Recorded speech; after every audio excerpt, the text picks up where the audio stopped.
Les émissions de gaz à effet de serre sont la principale cause du réchauffement climatique. En France, l'agriculture en représente 21%. 51% de ces émissions concernent l'azote, utilisé en engrais pour fertiliser les cultures, mais aussi généré par les déjections animales.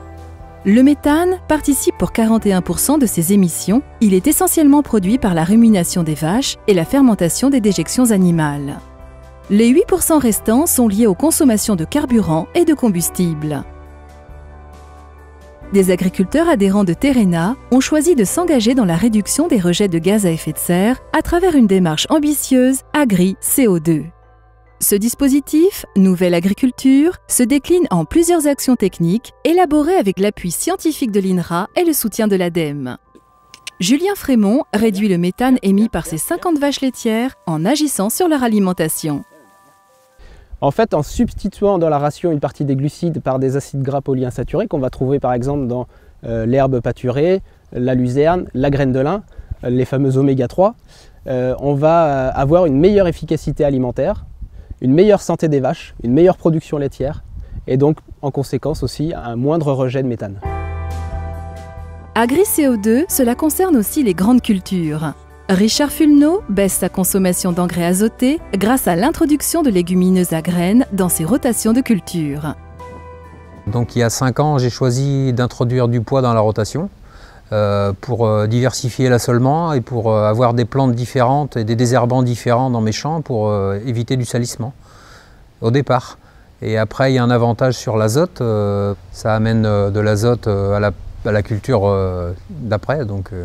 L'intérêt, c'est de capter l'azote de l'air, de la transformer dans leur nodosité en azote que les plantes peuvent prendre l'année d'après, dès le printemps, dès que la température est un peu plus élevée, et de le distribuer sur plusieurs mois, donc c'est tout avantage. Donc grâce à mon précédent poids que j'ai mis avant mon blé tendre, j'ai fait une économie d'à peu près 85 unités d'azote.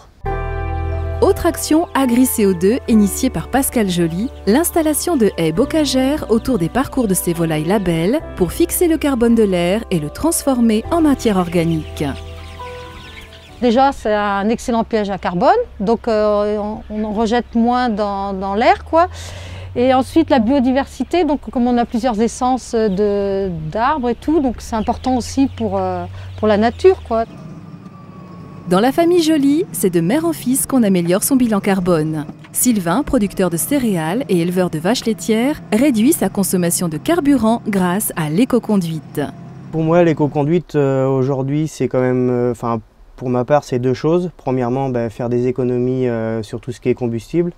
Parce que nous, sur l'exploitation, c'est quand même une charge assez importante au vu du parcellaire morcelé sur l'exploitation. Et la deuxième chose, c'est par rapport à l'image de l'agriculture. Donc avoir une agriculture un peu plus verte, quoi.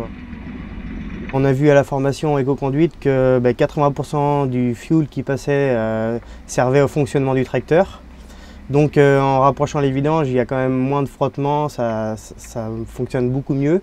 Au niveau lestage et tout ça, au printemps, on a bien vu qu'en diminuant la pression et en augmentant le lestage à l'avant, on a quand même gagné en taux de patinage, des choses comme ça. Ça nous a quand même apporté. Collectivement, nous sommes en train de changer les choses, d'organiser une transition vers un nouveau modèle agricole.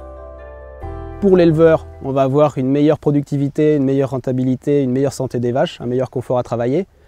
Pour la filière, les consommateurs, on va avoir des meilleures qualités nutritionnelles de nos produits. Et pour le citoyen, la société civile qui vit autour de nous, on va pouvoir mettre en avant un impact sur l'environnement et sur la préoccupation des gaz à effet de serre qui est particulièrement d'actualité. Comme Julien Frémont, 800 agriculteurs sont déjà engagés dans Agri-CO2 et près de 8000 tonnes de gaz à effet de serre ont ainsi été économisées en une année, l'équivalent de 50 millions de kilomètres parcourus en voiture, soit les émissions en CO2 de 4000 voitures sur une année. Pour 2015, l'objectif est de mobiliser 2400 agriculteurs dans la démarche et de réduire les émissions de gaz à effet de serre de 15 000 tonnes de CO2.